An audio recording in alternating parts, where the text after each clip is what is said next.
Всем здравствуйте! Это видео посвящено полам из OSB, вернее тому, как мы их делаем. Без всяких там лишних наворотов, мы люди ленивые, потому лишнюю работу мы не любим делать. А лучше больше времени уделить той работе, без которой действительно нормально не получится. Вот как-то так.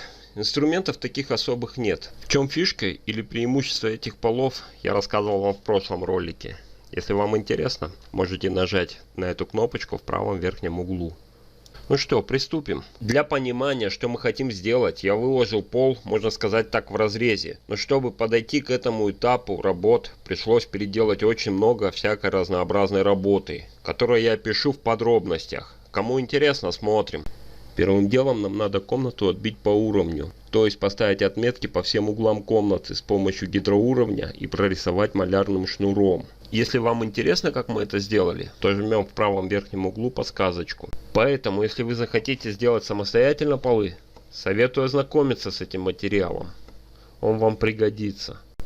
Запомните, что далее все размеры будут браться от этих полос. После того, как мы отбили полосы по всем стенам этого помещения, в котором нам надо сделать полы, нам надо найти 0. Что такое 0?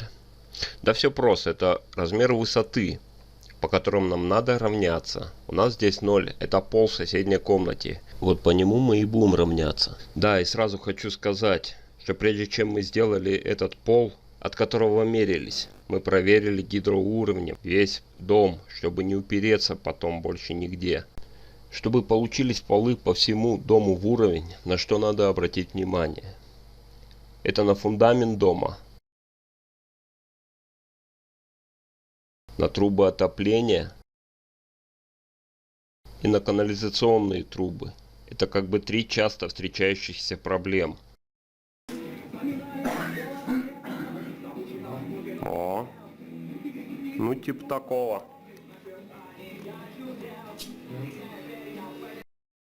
После того, как мы перенесли отметку на порог, мы замеряем высоту пола в соседней комнате.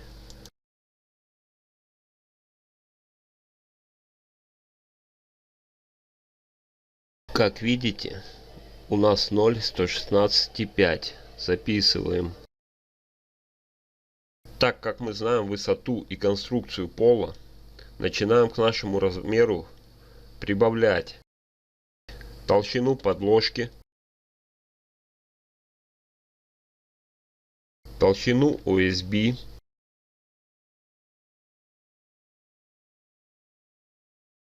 высоту бруса обрешетки,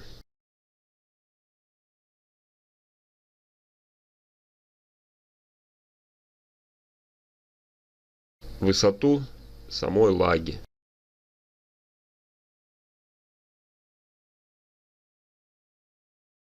После мы начинаем все складывать. Чтобы узнать, не выше какого размера можно делать тумбы.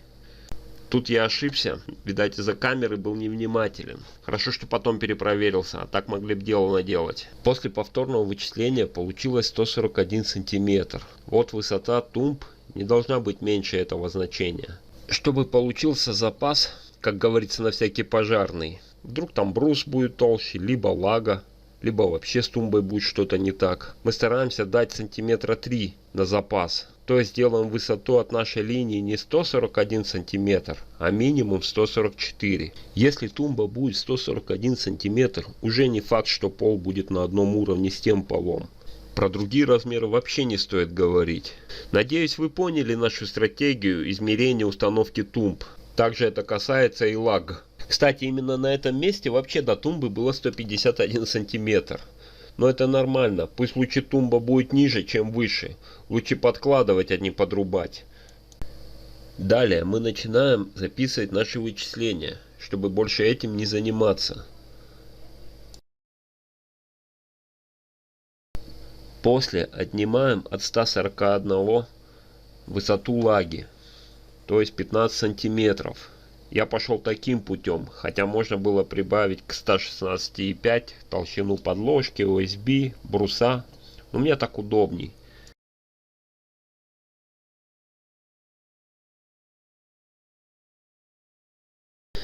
Далее записываем максимальную высоту лаги, но даем запас, но уже поменьше, чем на тумбах, где-то 1-2 сантиметра. После вычисляем высоту обрешетки. Здесь запасы уже не даем, как на тумбах и лагах. Она должна быть максимально точна.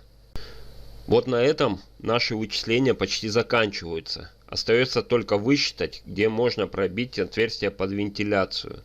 Вернее, высоту ее. И тогда можно спокойно работать.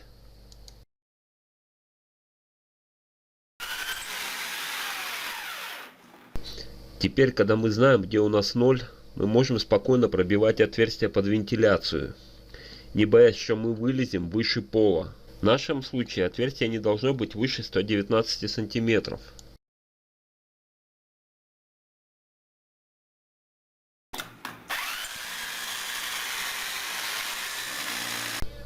В этом доме отверстий под вентиляцию было очень мало, особенно в этих двух комнатах. Пришлось добавить 2 отверстия. На мой взгляд, вентиляция это очень важно. Мое мнение, если вентиляции под полом не будет, как ты лаги не обрабатывай, какими там суперсовременными средствами, все равно они быстрее сгниют, чем необработанные, но с хорошей вентиляцией. Если отверстий мало, то тогда лучше их пробить. Тогда с полами у нас будет все окей.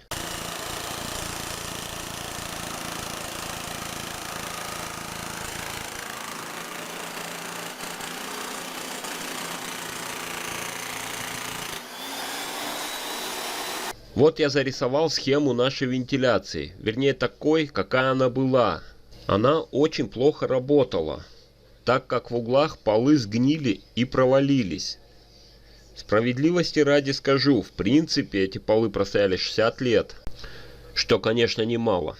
Но если бы было бы еще хотя бы 2 отверстия, то они простояли бы еще столько же, а может и более. Где воздух гулял хорошо, там лаги были в отличном состоянии. В общем, если хотим, чтобы полы прослужили долго, тогда не стоит пренебрегать значением вентиляции пола. В общем, когда мы пробили вентиляционные отверстия, установив в них трубы, мы приступили к установке тумб.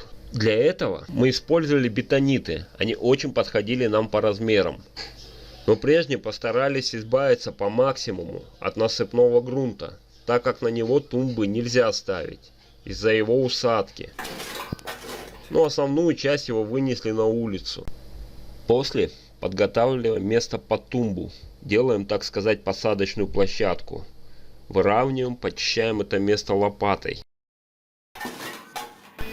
На это место кладем бетонит.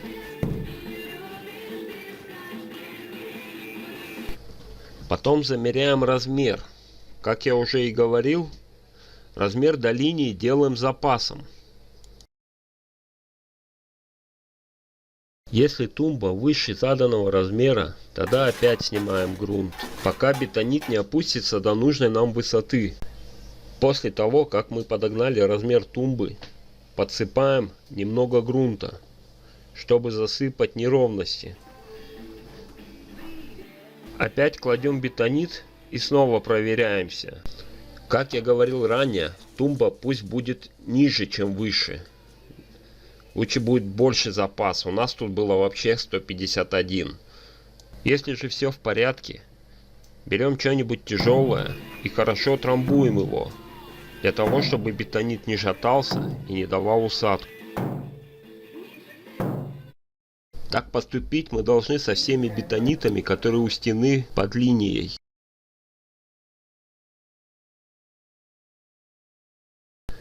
Средние же тумбы выставляем немного иначе. Для этого мы обычно привязываем шнур к кирпичу. Наша задача, чтобы шнур был от нашей любимой линии высотой где-то в районе 143 сантиметров. Выглядеть это может даже так. Но как я и говорил, цель этого шнура не поднять тумбы выше 141 сантиметра. На противоположной стороне выставляем шнур таким же макаром. Да, и еще стараемся, чтобы шнур лежал на центре тумбы, чтобы потом у вас бетониты шли ровно в ряд. Теперь, когда у нас шнур натянут, можно выставлять тумбы так же, как и крайние. Главное, их укладываем примерно на 1 сантиметр ниже шнура. И тогда у нас получится размер примерно 144 сантиметра. Таким образом мы выставляем все оставшиеся тумбы. Из-за того, что у нас бетонита было в достатке, интервалы между ними у нас получились очень маленькими. Но, как говорится, запас карман не тянет. Для наглядности вот схема расположения наших тумб. Конечно, они не так ровно лежат, как на схеме, но функцию свою в принципе выполняют. Лаги 80 на 150 мы положили так. Пролеты между тумбами в этом направлении получились 1,23 м. Хотя можно было смело делать даже до 2 метров. Было бы тоже нормально. Но мы сделали так. Брус 7 на 5 мы клали так. К чему это все веду? Чтобы вы поняли смысл расположения наших тумб. Путем опытов мы вычислили, на каком промежутке между опорами начинает прогибаться брус. Делали так. Брус ставили на 2 кирпича и пытались прогнуть. С 80 сантиметров он переставал гнуться. Мы понимаем, что эти замеры идут с запасом прочности. Вот на этом я пока и закончу. В следующем ролике вы увидите, как мы выставляли лаги, как можно точно выставить обрешетку, какие пролеты надо делать под OSB и очень много разной и, надеюсь, полезной информации. Смотрите, не пропустите. Подписывайтесь на наш канал. Благодарю за внимание. Если видео было полезно, ставим палец вверх. Если же бесполезно, значит палец вниз. До свидания.